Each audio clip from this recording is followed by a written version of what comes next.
천년의 내공 앤드 바른 생활 조윤재. 저자 소개 조윤재. 고전 연구가. 경희대학교 신문방송학과를 졸업하고 삼성전자 마케팅실, 삼성영상사업단 주스타맥스에서 근무했다. 이후 출판계에 입문해 오랫동안 책을 만들었으며 지금은 책을 쓰고 있다. 탐서가로 수많은 책을 열정적으로 읽어왔으며 그 가운데에서도 논어, 맹자, 사기 등 동양 고전 10여여 종을 원전으로 읽으면서 물리가 트이는 경험을 하게 된다. 하루 한 장 고전 수업은 저자가 오랫동안 고전을 탐독하고 공부하며 얻은 지혜를 모아 펴냈다. 수십 권의 동양 고전에서 찾아낸 365개의 지혜는 저자가 가진 모든 것이라고 말한다. 월요일은 말, 화요일은 태도, 수요일은 공부, 목요일은 관계, 금요일은 부, 토요일은 마음, 일요일은 쉼으로. 요일별 7가지 주제를 정해 하루에 한 장씩 고전에 담긴 지혜 한마디와 저자의 통찰을 담은 해설을 만날 수 있도록 한다. 7가지 주제를 보면 알 수 있듯 고전은 삶의 모든 영역에서 도움이 되는 지혜를 준다. 2000년의 세월을 관통하는 우리 삶의 가장 본질적이고 실천적이며 현실적인 조언과 흔들리지 않는 내공을 건네는 최고의 자기계발서는 고전이라고 저자는 말한다. 지은 책으로 다산의 마지막 시리즈인 다산의 마지막 공부, 다산의 마지막 습관, 다산의 마지막 질문을 비롯해 천년의 내공, 말공부, 고전은 당신을 배신하지 않는다, 우아한 승부사, 2000년의 공부, 논어 천재가 된 홍 팀장 등이 있다. 목차. 들어가는 글 내공이 필요한 시간, 어른이 되어야 하는 시간. 격 자연스럽게 드러나는 어른의 경지. 일장 스스로 돌이켜 바로 세우다 방구적이. 스스로에게 비겁하지 않는 삶, 대장부 자신을 객관적으로 볼 줄 알아야. 어른이다고 나는 소년을 어른으로 만들어주는 힘이다 더디더라도 확실하고. 단단한 걸음을 옮겨라 리더란 선택의 순간에서 주저하지 않는 존재 다 상황에 얽매이지 말고. 상황을 장악하는 힘 누구에게나 자신만의 필살기가 하나쯤 있다 바른 것은 배우고 바르지 못한 것은 거울로 삼는다 말이란 하는 것은 쉬어도 듣는 것은 어렵다 처지에 따라 비굴해지거나 교만해지지 않는다 존중이란 구걸하듯 억지로 얻는 것이 아니다. 이장 세상사는 승패로 구분되지 않는다 인자무적. 어른이란 먼저 등을 보여주고 길을 여는 존재 다 예상을 깨는 배려의 말은 큰 선물이 된다 어려울 때. 그 사람의 품격과 힘이 드러난다 조직의 힘은 리더의 자해에서 나온다도 사람이 힘을 합치면 쇠도 끊을 수 있다 격이란 스스로 드러내지 않아도 사람들이 알아본다 듣는 내가 열려있다면 모든 사람의 말은 옳다 성공한 사람에게는 그의 발전을 기다려준 어른이 있다 사람을 귀하게 여길 줄 모르며 미래란 없다 하늘과 땅이 다해도 그치지 않는 힘 사랑. 삼장 공존하고 공감하기에 인간이다 혈구지도. 하나를 말하고 둘을 들을 때 한마음이 된다 더 크게 보면 그만큼 나의 범위는 넓어진다 나를 미루어 상대를 배려하는 한마디의 힘어른으로 대접받고 싶다면 먼저 어른으로 대접해야 한다 밥부터 해결해준 다음에 미래를 이야기할 수 있다 진심을 담은 한마디가 상대에게 힘껏 다가가는 힘이 된다 마음. 깊은 곳에서 우러나는 흐느낌에 귀를 기울여야 한다 박수 칠 때 떠나야 아름답게. 이별할 수 있다위로는 충고가 아니라 고백과 공감이다. 치 주변을 장악하고 길을 제시해주는 깊이. 사장 마음이 깨끗해야 멀리 내다본다 영정치원. 한 번의 확신을 가지기 위해 만 번을 준비한 다 성공시키는 것이 아니라 다시 도전하는 것이 힘이다의 대함은 흔하고 사소한 데에서 시작된다만 번을 준비할 수 있었던 고수의 비결, 즐거운 복잡한 문제에서 스스로를 맑게 다스리면 생각이 멀리까지 미친 다음 발 물러서서 스스로를 관찰하면 정답이 보인다 이루고 싶은 이상이 있다면 한 단계 더 올라서라 붕새가 날개를 펴면 어디까지 날지 감히 짐작할 수 없다 지도자는 급박한 상황에서도 여유와 감성으로 상황을 다스린다. 오장 치우침이 없어야 대의를 실천한다 대공무사. 사소한 타협으로 모든 것이 무너지는 가치 도덕내가 바르지 않으면 누구도 따르지 않는 다강한 조직은 복수의 합이 아니라 거대한 단수다 급박한 상황일수록 휘둘리지 말고 휘둘러야 한다 인맥은 찾아가는 것이 아니라 찾아오도록 하는 것이다 어른이란 자신의 신념에 확신을 가진 당당한 존재다 지도자란 무리 안에서 가장 외로운 자리다새는 양쪽에 날개가 있어야 하늘을 날 수 있다. 6장 가르침과 배움은 서로를 성장시킨다 교학상장. 새로운 것을 배우고 질문하기를 주저하지 않는 용기 학문 받아들인 다음 내 것으로 소화해서 쏟아낼 수 있어야 공부다 지혜롭고 어질고 용감한 평범하. 지만 실행하기 어려운 덕목 모르는 것을 모른다고 하는 용기가 어른의 지혜. 다 어제보다 나아졌다고 할 수 있어야 진정한 배움이다 사람 노릇은 타고난 댐댐이가 아니라 익혀나가는 것이다 인간의 삶은 짧기에 배움은 길어야 한다 공부란. 나의 뜻과 일상을 일치시키기 위해 정진하는 과정이다 좋은 문장은 수많은 좋은 글들을 흉내. 낸 끝에 다져진 경지 다세월의 덮개를 쌓아가며 두른 나이테가 진정한 공부의 성과다. 7장 위기에 꺼내는 비장의 한 수 수중에 합리와 공평을 보완할 수 있는 힘, 감성 평안할 때 위기를 말할 수 있어야 어른이다리더란 흔들리지 않는 존재가 아니라 흔들릴 수 없는 존재다 말은 미래를 부르고 사람의 그릇을 결정한다 정신을 번쩍 들게 하는 송곳과 같은 말, 직원 정답을 가르쳐 주지 말고 스스로 깨닫게 하라 단단한 의지를 품고 있다면 인간은 꺾이지 않는다. 위기는 인간의 바닥을 들여다볼 수 있는 기회다. 작은 것에 매몰되면 큰 것을 놓치게 된다. 기단 한마디로 가로질러 제압하는 단단한 힘. 팔짱 화를 잘 낼 줄 아는 것이 현명함이다. 의무질타. 어른답게 분노하고 어른답게 다스려라. 조직을 무너뜨리는 치명적인 적은 내 부에 있기 마련이다. 의롭지 못하다면 그 이름조차 불러서는 안 된다. 타협하지 않는 가치를 지니고 있어야 인간이다. 담대하게 꿈을 꾸고 세심하게 표하라. 모래를 꾸짖을 때는 당당한 기세를 담아야 한다. 작은 불의를 양보하면 큰 불의를 불러들이게 된다. 고수만이 고수를 알아본다. 비판을 위한 비판을 걸러내야 조직이 산다. 비겁함 앞에서는 낮은 목소리로 크게 분노하라. 구장청금의 무게를 견뎌보라. 이런 청금. 진실과 거짓을 구분할 줄 알아야 방향을 제시할 수 있다. 어떤 말은 누군가의 인생을 바꾸기도 한다. 정성을 다하고 나야 기적도 바랄 수 있다. 모든 일에는 적합한 때가 있다. 마음에 새기고 말로 선포해야 이룰 수 있다. 성공은 성공할 때까지 반복한 실패의 결과 다 두드려지고 달궈져야 강철이 된다. 비범함은 평범함 속에 있다. 어른이라면 좌우명 한마디를 줄 수 있어야 한다. 십장 단숨의 핵심을 꿰뚫는 내공 촌철살인. 말이란 내가 아니라 듣는 사람을 향하는 것이다. 자신에게 엄격하다면 상황에서는 유연할 수 있다. 권위에 대한 맹신은 권위에 대한 부정보다 위험하다. 고수가 되는 지름길은 없다. 숫자로 계산할 수 있는 만남은 사귐이 아니다. 무엇인가를 이루고 싶다면 지금 당장 시작해라. 살아낸다는 것은 그 어떤 것보다 무거운 각오다. 이 대함은 목표가 아닌 과정에서 비롯된다. 법칙에 지배당하지 말고 법칙을 만들어라. 불호 국학대사 지젤린이 선정한 고전 148구절 내용 소개. 10년 마일검 상인미 증시. 10년간 칼을 갈았으나 서리 같은 칼날을 아직 시험해보지 못했다. 삶에서 이루고 싶은 일이 있다면 묵묵히 칼을 가는 시간이 있어야 한다.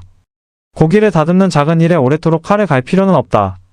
하지만 원대한 꿈을 이루기 위해서는 그 꿈에 부끄럽지 않을 만큼 오랜 시간 담금질을 감내해야 한다. 그렇게 축적한 시간의 결을 일컬어 내공이라고 한다. 예부터 군주가 장군에게 칼을 내린다는 것은 확고한 믿음으로 모든 권한을 일임한다는 뜻이다. 시의 다음 구절. 오늘 이 칼을 그대에게 주노니 그 누가 공평치 못한 일을 하리오와 함께 이 말을 해준다면 사람의 마음을 크게 움직일 수 있을 것이다.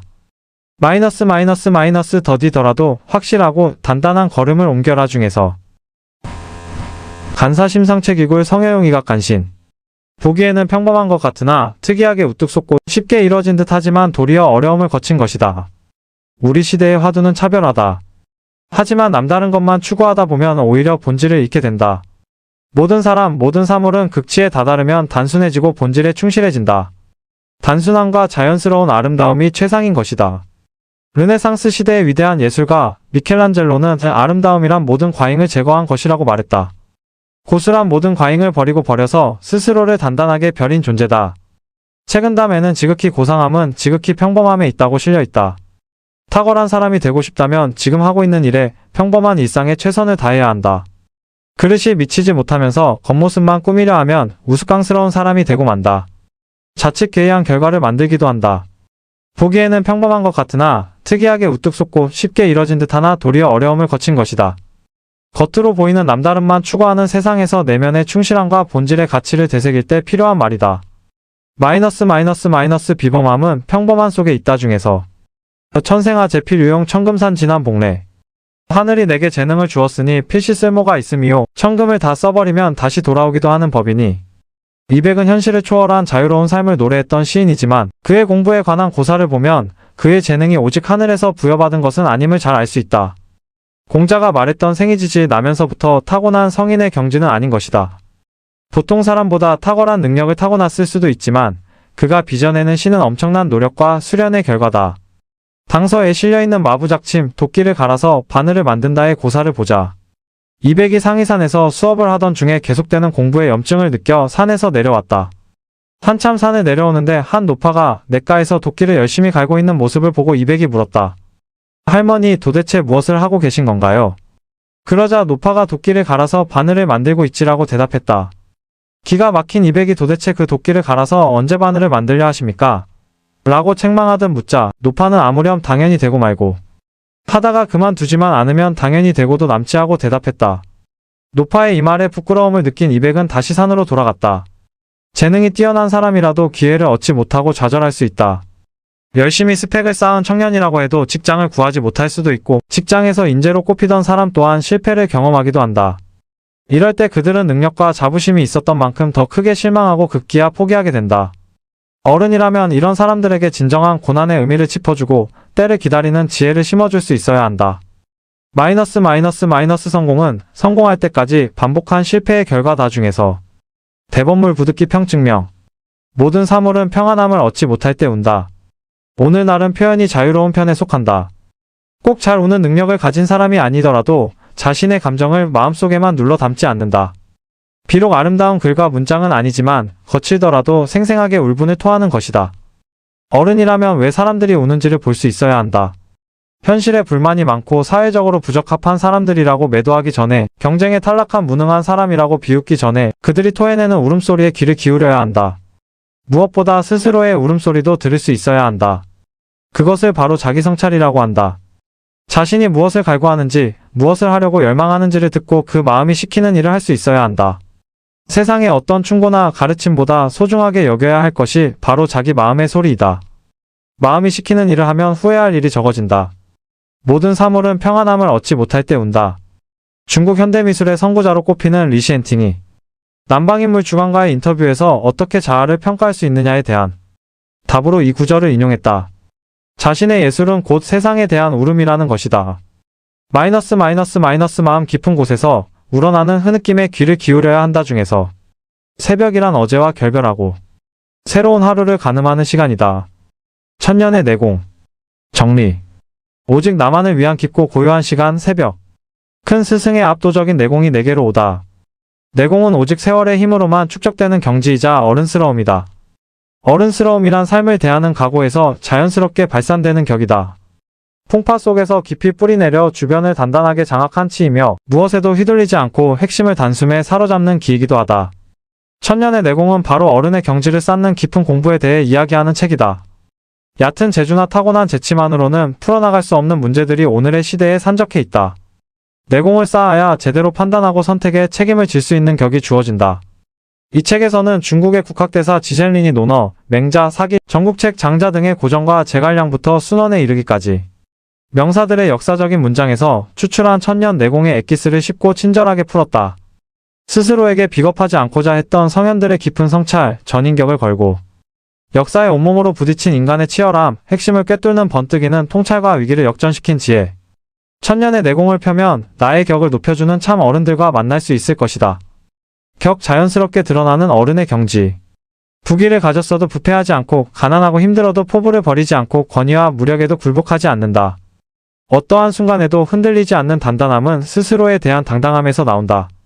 그리고 자신에 대한 믿음은 스스로를 깊이 들여다본 경험을 오랫동안 축적한 데에서 비롯된다. 타고난 재주로는 흉내낼 수 없는 오직 오랜 성찰과 공부를 통해서만 쌓을 수 있는 힘이다. 수많은 사람들을 이끄는 어른과 평범한 사람의 격은 바로 이러한 힘 내공에서 갈라진다. 치주변을 장악하고 길을 제시해주는 깊이. 한 해의 계획은 봄에 세워야 하고 하루의 계획은 새벽에 세워야 한다. 일을 계획할 때는 일어날 수 있는 다양한 상황을 치밀하게 검토해야 한다. 하지만 준비만 오래 하거나 시급한 상황을 인식하지 못하는 것도 문제다. 치밀한 준비와 과감한 결단 사이에 적절한 균형이 필요한 것이다. 그 중심을 잡는 힘이 내공이고 그 역할을 하는 이가 어른이다. 눈앞의 일에 몰두하거나 단기적인 실적에 매달리는 것은 부하의 일이다. 어른은 한 단계 위에서 멀리 조망할 수 있어야 하고 일부분이 아닌 전체를 보고 판단할 수 있어야 한다. 기단 한마디로 가로질러 제압하는 단단한 힘. 사람으로서 예의가 없는 자는 죽지 않고 무엇을 하는가? 사회생활을 하다 보면 각오가 필요한 선택을 내려야 하는 순간과 종종 맞닥뜨리게 된다. 예를 들어 많은 것을 감수하고서라도 부당함에 맞서야 할 때가 그렇다. 불의 앞에서 떨쳐 일어나 분노하는 것을 용기라고 한다면 화를 잘 내는 것을 지성이라고 한다. 상황에 휘둘리지 않고 상황을 장악해 자신의 신념을 지키는 것이야말로 내공이 필요한 일이다. 가장 적절한 순간에 핵심을 찔러 단숨에 상황을 장악하는 일침견열의 내공, 이것이 바로 어른다움이다. 지셀린 인간의 격을 말하다. 천년의 내공은 지셀린 1911만 2009의 일생의 고전 공부를 결산하며 모은 148개 구절을 말공부의 저자 조윤재가 다시 정리해 쉽게 풀어쓴 결과다. 지셀린은 중국의 리더들이 판단의 기로에 설 때마다 조언을 구했던 큰 스승이었다. 그는 평소 주역부터 소동파의 시에 이르기까지 시대를 책임졌던 어른의 성찰을 담은 고전들에서 위대한 문장을 간추려 주변에 자주 권했다. 지셀린은 이 명구들만 공부해도 인간의 격이 한 단계 높아질 것이라고 강조했다. 새벽 공부 인생의 고비마다 절실해지는 고요한 나만의 시간. 흔히 공부하기 가장 좋은 시간으로 새벽을 꼽는다. 기품 있는 저녁이 사라진 오늘 날 오직 나를 위해 그리고 나를 들여다보기 위해 쓸 수 있는 시간은 새벽밖에 없다.